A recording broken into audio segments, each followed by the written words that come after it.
अस्सलाम वालेकुम। इस वीडियो से हम लोग हमारा नेक्स्ट टॉपिक शुरू करेंगे ब्रेक इवन एनालिसिस में, इंजीनियरिंग इकोनॉमिक्स में।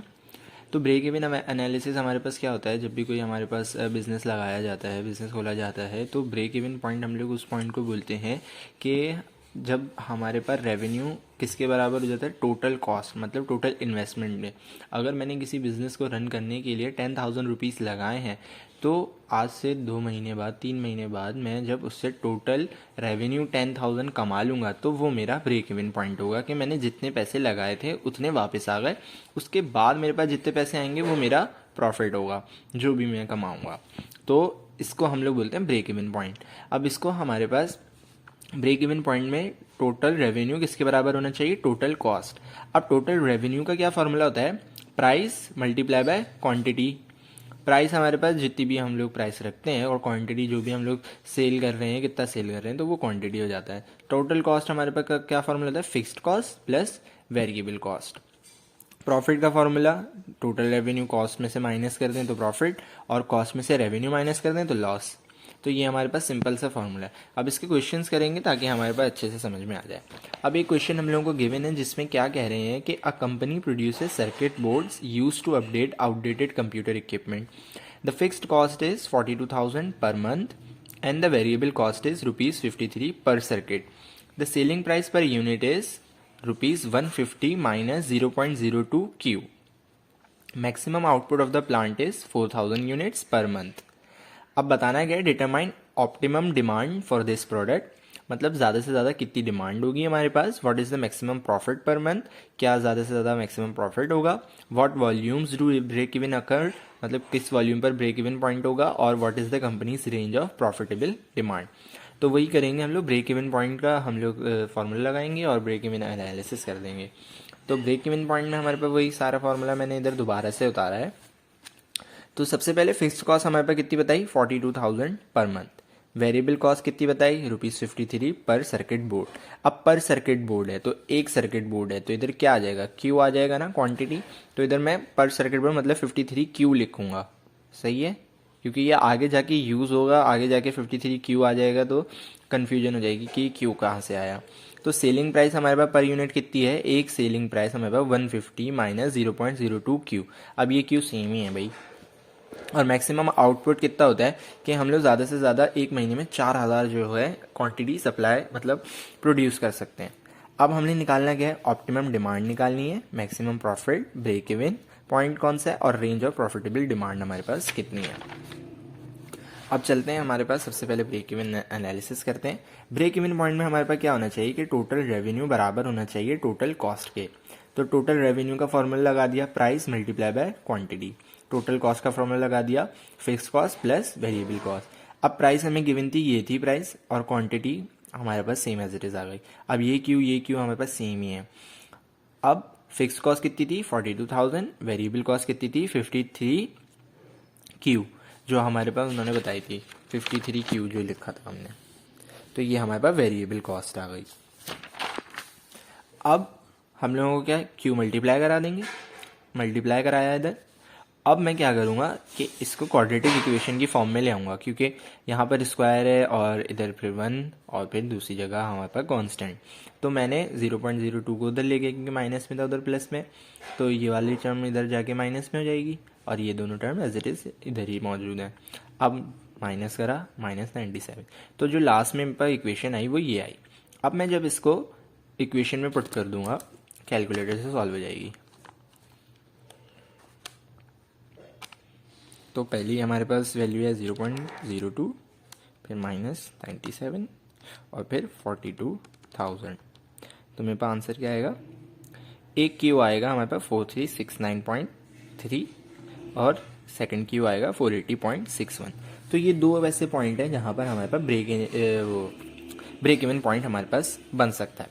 अब मैक्सिमम प्रॉफिट निकालने के लिए हम लोगों को कुछ भी नहीं करना होता, ये जो हमारे पास इक्वेशन आई है बस इसी को डिफरेंशिएट कर देंगे तो हमारे पास मैक्सिमम प्रॉफिट, सिर्फ डिफरेंशिएट कर देंगे तो ये हमारे पास मैक्सिमम प्रॉफिट आ गया है। अब हमें बताना है कि ऑप्टिमम आउटपुट, जितना मैक्सिमम प्रॉफिट आएगा उसी पर तो हमारे पास मैक्सिमम आउटपुट भी होगा, क्योंकि जितना ज़्यादा आउटपुट आएगा उतना ज़्यादा ही हम लोग प्रॉफिट कमा सकते हैं। तो जो हमारे पास मैक्सिमम आउटपुट मैक्सिमम प्रॉफिट की इक्वेशन में जो क्वांटिटी आ रही है वही अगर मैं क्वांटिटी निकाल लूँ तो वो मेरे पास ऑप्टिमम आउटपुट होगा। तो यहाँ से हम लोग क्यों निकालेंगे, सिर्फ इस पॉइंट तक हमारे पास मैक्सिमम प्रॉफिट आ गया है, इसके आगे ऑप्टिमम आउटपुट निकाला हुआ है। तो -97 उधर जाके +97, 0.04 मल्टीप्लाई हो रहा है, डिवाइड हो जाएगा, तो हमारे पास जो भी वैल्यू आएगी वो हमारे पास सबसे ज़्यादा हमारे पास क्वांटिटी सेल करने की वजह से हमारे पास प्रॉफिट बनेगा। तो इतनी हम लोग की अगर सेल हो जाए तो वो हमारे पास सबसे ज़्यादा प्रॉफिट हम लोगों को देगा। तो ये हमारे पास ऑप्टिमम डिमांड आ गई। अब हमारे पास ये वाला क्वेश्चन तो हम लोगों ने कर लिया सॉल्व। अब चलते हैं नेक्स्ट क्वेश्चन पर। नेक्स्ट क्वेश्चन में हम लोग को क्या बोल रहे हैं कि a municipal solid waste site for a city must be located at site A or site B. After sorting, some of the solid refuse will be transported to an electric power plant where it will be used as fuel. Data for the shift of refuse, अब पूरा नहीं पढ़ रहा मैं, बहुत लंबी हो जाएगी। म्यूनसिपल सॉलिड वेस्ट था भाई, साइट थी सिटी की, उन्होंने करना था भाई साइट ए में लोकेट करना था या साइट बी में लोकेट करना था, सही है। अब data for the shift of refuse from each side to the power plant are shown in below table. अब उन लोगों ने बता दिया साइट ए के लिए क्या क्या कॉस्ट है, क्या क्या हमारे पास रेंटल फी है, क्या क्या हॉलिंग कॉस्ट है, सब उन्होंने बता दी। साइट ए के लिए ये कॉस्ट है, साइट बी के लिए ये कॉस्ट है। तो सिंपल सा हमने क्या करना है, एक म्यूनसिपल सॉलिड वेस्ट साइट है जो हम लोग को चूज करनी है, या तो ये चूज करनी है या ये चूज करनी है। अब हम लोगों को करना क्या है, हम लोगों को पता लगाना होगा क्या ये ज्यादा फायदेमंद है या ये ज्यादा फायदेमंद है। जो ज्यादा फायदेमंद है वो हम लोगों को चूज कर लेनी है। अब कहाँ तक हो गया था, in table below. If the power plant will pay ₹8 पर cubic yard of sorted solid waste deliver to the plant, where should the solid waste still site be located. बोल रहा है कि अगर पावर प्लांट जो है ₹8 पर cubic yard solid sorted waste जो है पर क्यूबिक यार्ड का जो भी सॉलिड वेस्ट है उसको क्लियर करने पर ₹8 दे रहा है पावर प्लांट।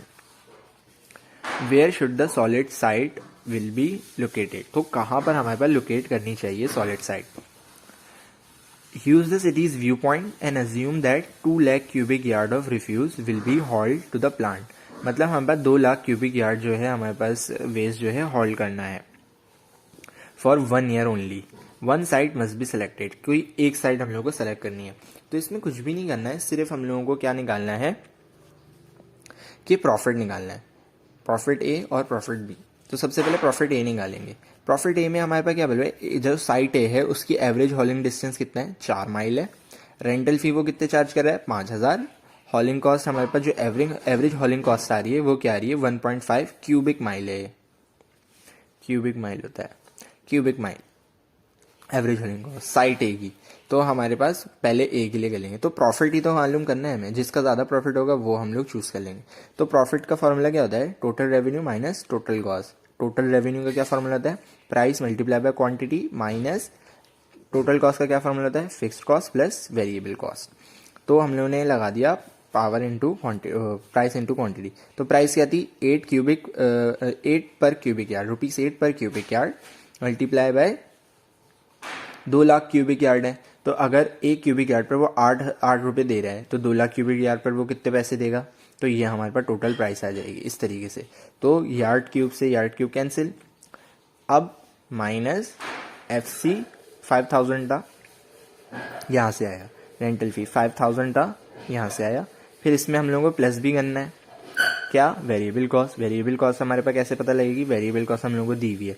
बोल रहे हैं कि एवरेज हॉलिंग कॉस्ट भी तो है, वो कितनी है, 1.5 क्यूबिक यार्ड पर क्यूबिक यार्ड माइल। तो 1.5 cubic yard per mile multiply by किससे, 2 लाख, क्योंकि 2 लाख हमारे पास क्यूबिक यार्ड की लोकेशन थी। हमारे पास सॉलिड वेस्ट था 2 लाख क्यूबिक यार्ड। अब इसको भी मल्टीप्लाई कराना पड़ेगा, क्यों, क्योंकि एवरेज डिस्टेंस जो है साइट ए का वो कितना है, 4 माइल। तो 4 माइल से हम लोगों को मल्टीप्लाई कराना पड़ेगा। अब ये यार्ड क्यूब से हमारे पास यार्ड क्यूब कैंसिल हो जाएगा, और ये वाले माइल से ये वाला माइल, यहाँ पर भी एक माइल आएगा, 4 माइल्स था ना, तो माइल से माइल कैंसिल। तो जो भी हमारे पास वो आएगा यूनिट, वो सिर्फ रुपीज़ होगा। तो यहाँ पे मल्टीप्लाई करा है 16 लाख, इसको सॉल्व करा 5000 प्लस 12 लाख रुपये। अब माइनस कराएंगे, इतना पैसे आ जाएंगे हमारे पास 395,000। तो प्रॉफिट ए जो दे रहा है हमें इतना दे रहा है। अब प्रॉफिट बी निकालेंगे सेम। प्रॉफिट बीइंग में प्राइस निकालने के लिए प्राइस वही रहेगी, क्योंकि हमारे पास जो पावर प्लांट जो है प्राइस दे रहा था वो क्या दे रहा था, 8 रुपीज़ पर cubic yard. Total cubic yard हमारे पास 2 लाख थे, तो मल्टीप्लाई करा देंगे तो टोटल प्राइस हमारे पास इतनी आएगी। फिर माइनस करेंगे फिक्स्ड कॉस्ट हमारे पास साइड बी के लिए कितनी थी, 1 लाख रुपीज़। एनुअल रेंटल फ़ी जो फिक्स्ड कॉस्ट है, रेंटल फ़ी तो ये देनी पड़ेगी, फिक्स्ड कॉस्ट है, तो 1 लाख रुपीज़ हम लोगों को देने हैं। फिर प्लस वेरिएबल कॉस्ट हमारे पास कितनी थी, वही 1.5 क्यूबिक यार्ड पर माइल थी। और ये 2 लाख कैसे आया था, क्योंकि हम लोगों को 2 लाख जो हॉल था वेस्ट का वो उठवाना था, तो 2 लाख तो इधर आएगा ही आएगा। और मल्टीप्लाई करा देंगे साइड बी कितना चार्ज कर रही है, 1.5 क्यूबिक यार्ड पर माइल। अब जितने हमारे पास क्यूबिक यार्ड है उससे मल्टीप्लाई करा देंगे तो टोटल प्राइस आ जाएगी। फिर मल्टीप्लाई बाय 5 माइल जो उसका एवरेज डिस्टेंस था साइड बी का, तो 5 माइल से भी मल्टीप्लाई कराना पड़ेगा।